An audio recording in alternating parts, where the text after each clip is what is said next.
맥주절에 주시는 하나님의 말씀 보도록 하겠습니다. 신명기 16장 9절부터 12절과 사도행전 2장 1절부터 4절에 있는 말씀입니다. 신명기 말씀입니다.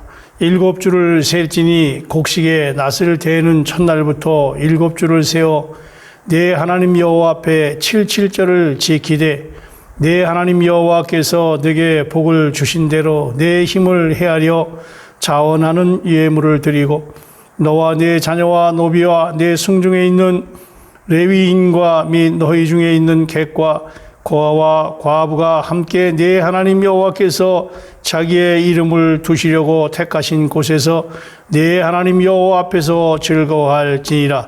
너는 애굽에서 종되었던 것을 기억하고 이 규례를 지켜 행할지니라. 아멘. 사도행전 2장의 말씀입니다. 오순절 날이 이미 이름에 그들이 다 같이 한 곳에 모였더니 호련히 하늘로부터 급하고 강한 바람 같은 소리가 있어 그들이 앉은 온 집에 가득하며 마치 불의 혀처럼 갈라지는 것들이 그들에게 보여 각 사람 위에 하나씩 임하여 있더니 그들이 다 성령의 충만함을 받고 성령이 말하게 하심을 따라 다른 언어들로 말하기를 시작하니라. 아멘.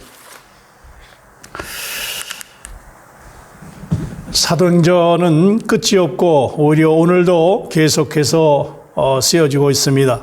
왜냐하면 하나님께서 오늘도 계속 일하고 계시기 때문입니다. 먼저 하나님은 예수 그리스도 안에서 계속 되셨고 지금은 한 무리의 그리스도인들 안에서 계속 되고 계십니다.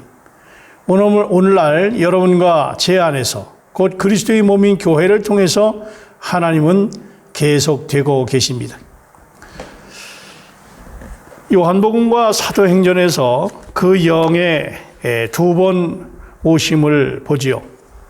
요한복음은 그리스도께서 부활하신 날 저녁에 그분 자신을 제자들 안으로 불어넣으시기 위해서 오신 것을 말씀합니다. 제자들은 그리스도께서 그분 자신을 불어넣으신 것을 통해서 생명이신 그 영을 받았습니다. 사도행전은 성령의 오심의 또 다른 방면에 대해서 말합니다. 요한복음에서 생명으로 사람들 안으로 오신 그 영에 대해서 우리는 중요하게 생각하지만 사도행전 안에서 그 영이신 그리스도의 오심의 둘째 방면에도 우리는 주의를 기울여야 합니다. 영원전부터 아버지와 함께 계셨던 아들은 육체가 되시면서 존재에 있어서 새로운 단계 안에 들어가셨습니다. 그분께서 십자가에서 죽으시고 부활하셔서 하늘로 올라가셨을 때 그분은 여전히 동일한 하나님의 독생자이셨지만 그러나 완전히 똑같지는 않았습니다. 왜냐하면 그분은 이제 죽은 자들 가운데에서 처음 나신 분으로 인성의 옷을 입으셨기 때문입니다. 마찬가지로 오순절 날에 쏟아 부어지신 하나님의 영도 새로운 분이십니다. 77절이라고도 하고 맥주절이라고도 하는 이 오순절에 쏟아 부어지셨다 그 말입니다. 그분은 영광스럽게 하나님의 영으로 곧 육체가 되시고 십자가에 못 박히시고 높이 올려지신 그리스도의 영으로 오셨다는 말입니다. 그리스도의 존재의 첫 단계는 육체 되심 이전 영원 과거였고 둘째 단계는 그분의 육체 되심으로 시작됐습니다. 이어서 셋째 단계의 시작은 오순절 날로 무언가 새로운 것이 그분의 몸인 교회 위에 쏟아 부어졌습니다.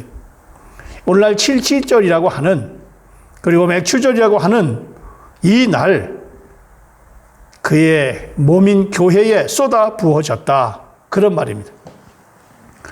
땅으로 내려오신 분은 영광스럽게 되신 예수님의 영으로 다만 죽음으로만 아니라 그분의 모든 영광과 존귀를 지니고 내려오셨습니다.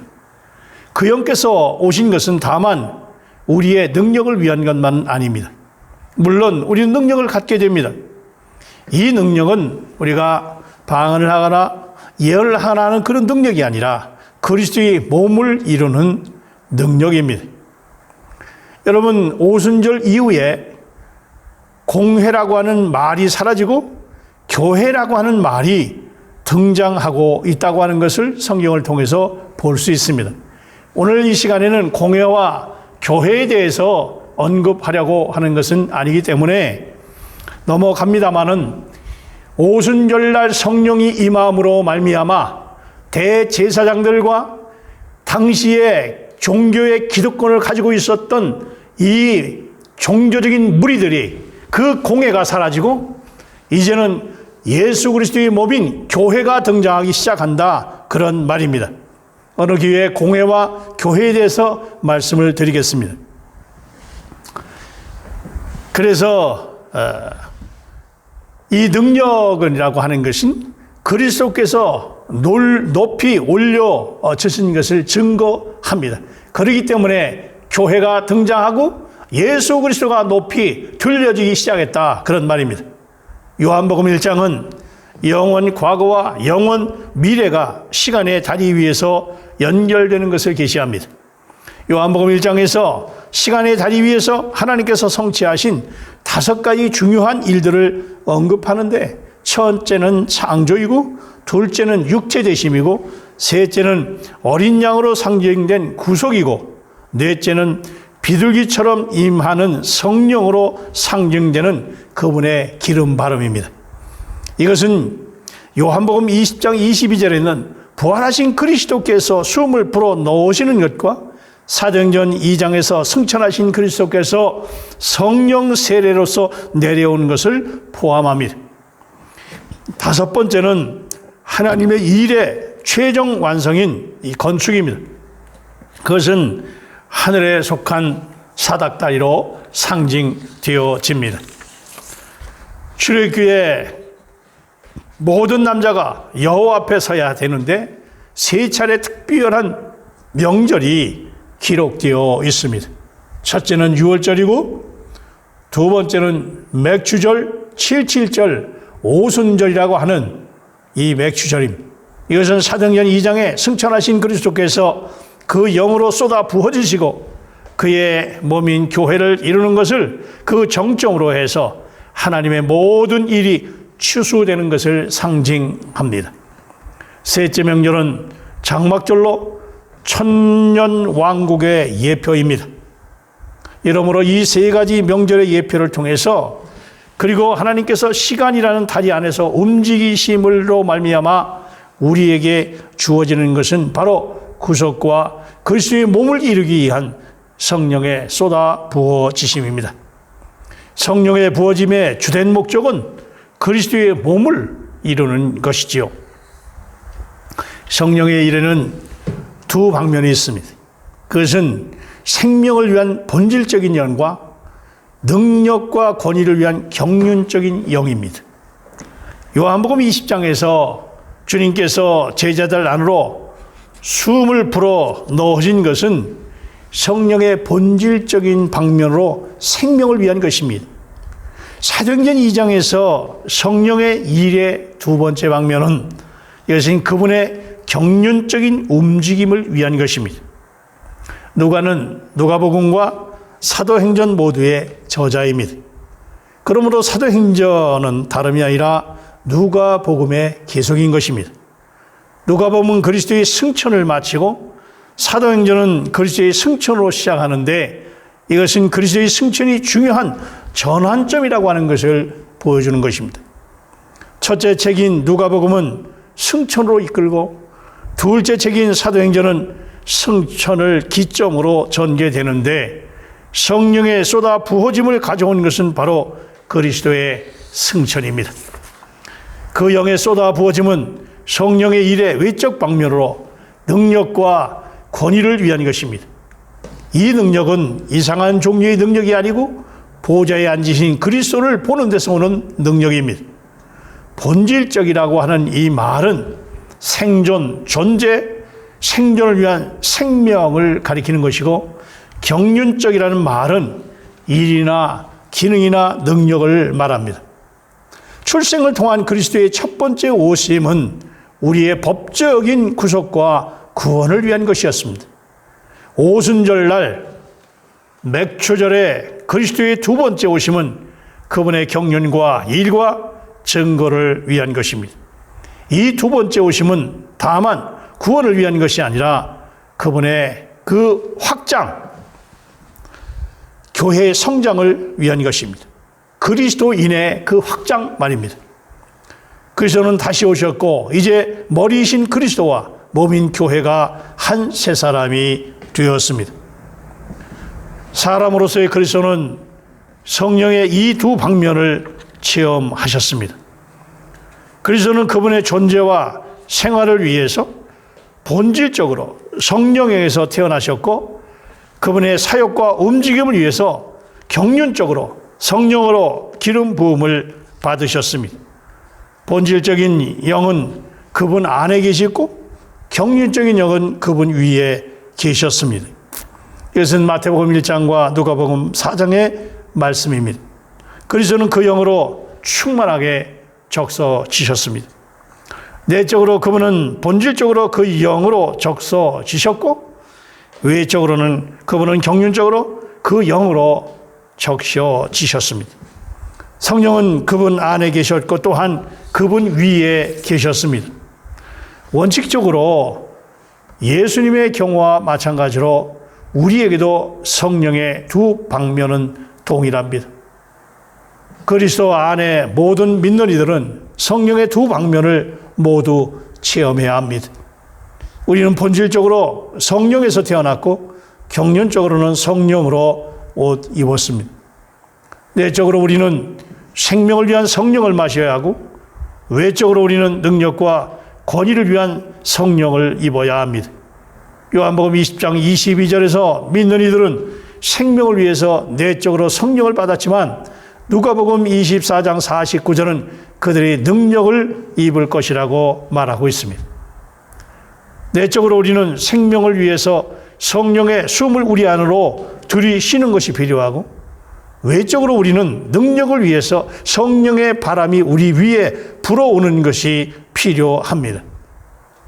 내적인 방면은 우리 속에 생명으로 계신 성령이라고 로마서 8장에 말씀하고 있고 외적인 방면은 우리 위에 능력으로 계신 성령 사도행전 1장 8절의 말씀입니다. 날마다 우리는 우리의 생명과 존재를 위해서 그 영을 들이쉬고 그 영의 바람은 우리 능력을 위해서 우리 위에 불어옵니다. 이 바람은 다른 것이 아니라 삼위일체 하나님 바로 그분이십니다. 높아지신 그리스도는 우리 안에 생명으로 계시고 우리 위에 능력으로 계십니다. 주의 첫날 저녁에 제자들은 유대인들이 두려워서 자기들이 있던 곳에 문을 다 닫고 있었지요. 그런데 예수님께 오셔서 가운데 서시며 그들에게 말씀하셨습니다. 너희에게 평강이 있을지어다. 예수님께서 이렇게 처음 오셨을 때 그분은 제자들에게 숨을 불어 넣으시면서 성령을 받으라 말씀하셨습니다. 이것은 그 영 그 자신께서 본질적으로 불어 넣어지신 것을 계시하는 것입니다. 이어서 50일 후에 즉 77절 오순절 바로 맥추절 그 영께서 두 번째로 오셨습니다. 주님의 부활이 있은 지 50일 후에 맥추절이라고 불리는 오순절에 있었다 그런 말입니다. 오순절 이 맥추절 날에 그 영께서 쏟아 부어지신 것입니다. 이것이 맥추절의 의미이고 우리가 맥추절을 지키는 의미이기도 한 것입니다. 부활의 날 저녁에 성령은 생명으로 불어 넣어지시고 50일 후에도 능력으로 쏟아 부어지셨습니다. 오늘 이 맥주절 이 시간에 능력의 성령이 쏟아 부어지는 은혜가 있기를 바랍니다. 생명의 영에 대해서는 우리는 그분을 숨으로 들어 마셔야 하고 능력의 영에 대해서 우리는 엘리야의 겉옷으로 예표된 것처럼 그분을 제복으로 입어야 합니다. 성령 안에 세례는 두 부분으로 성취되었습니다. 모든 유대인 믿는 이들은 오순절 날에 즉 맥주절에 성령 안에 세례를 받았습니다. 맥주절 오늘 성령 안에 능력의 세례를 받으시기를 바랍니다. 또한 이방인 중에 모든 믿는 이들은 고넬료의 집에서 성령 안에 세례를 또한 받았습니다.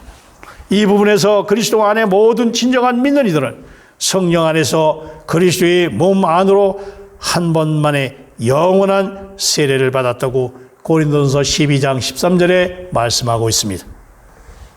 이제 필요한 것은 믿는 이들이 이미 성취된 것을 누리는 것입니다.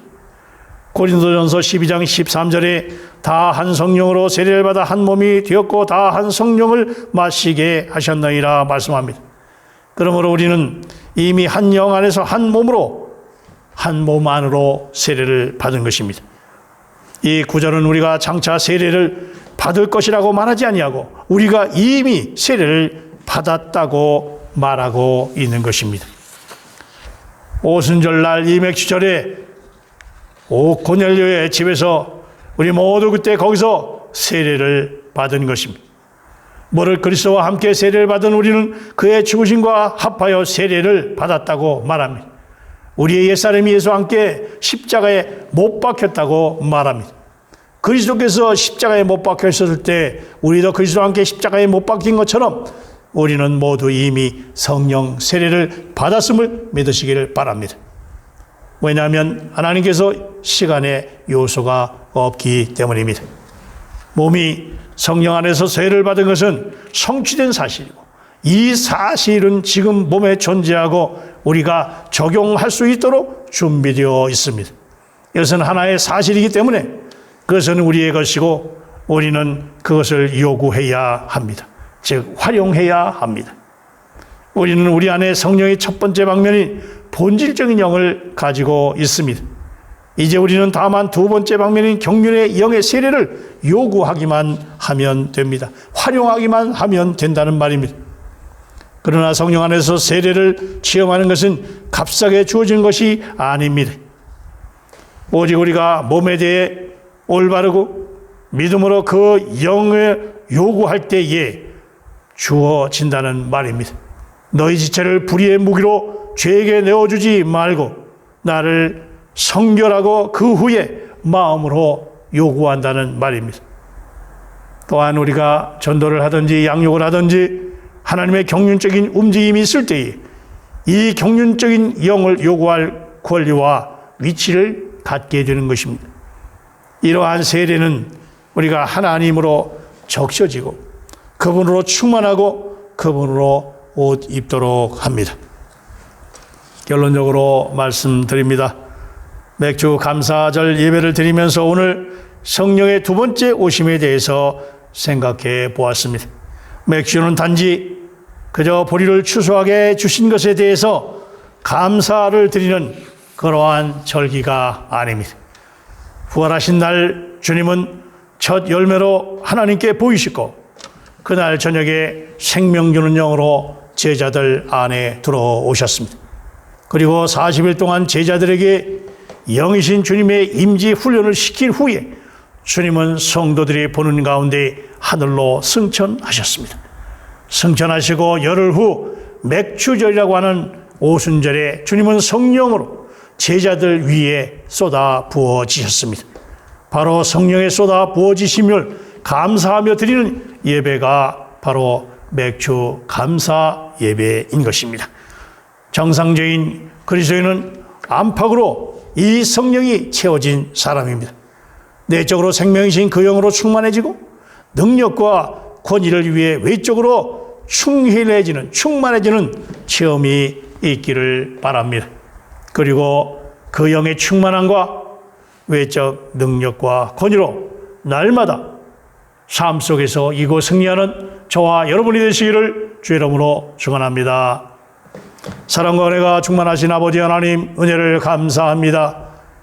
이 맥주절 감사 예배를 하나님 앞에 드리며 오순절 맥주절에 임했던 외적인 성령의 능력으로 말미암아 우리가 이 땅에서 하나님의 역사를 이루고 하나님의 어떠한 권위를 이 땅에 나타내며 하나님의 나라가 임하는 교회가 확장되어지는 은혜가 있도록 하나님 축복하여 주옵소서.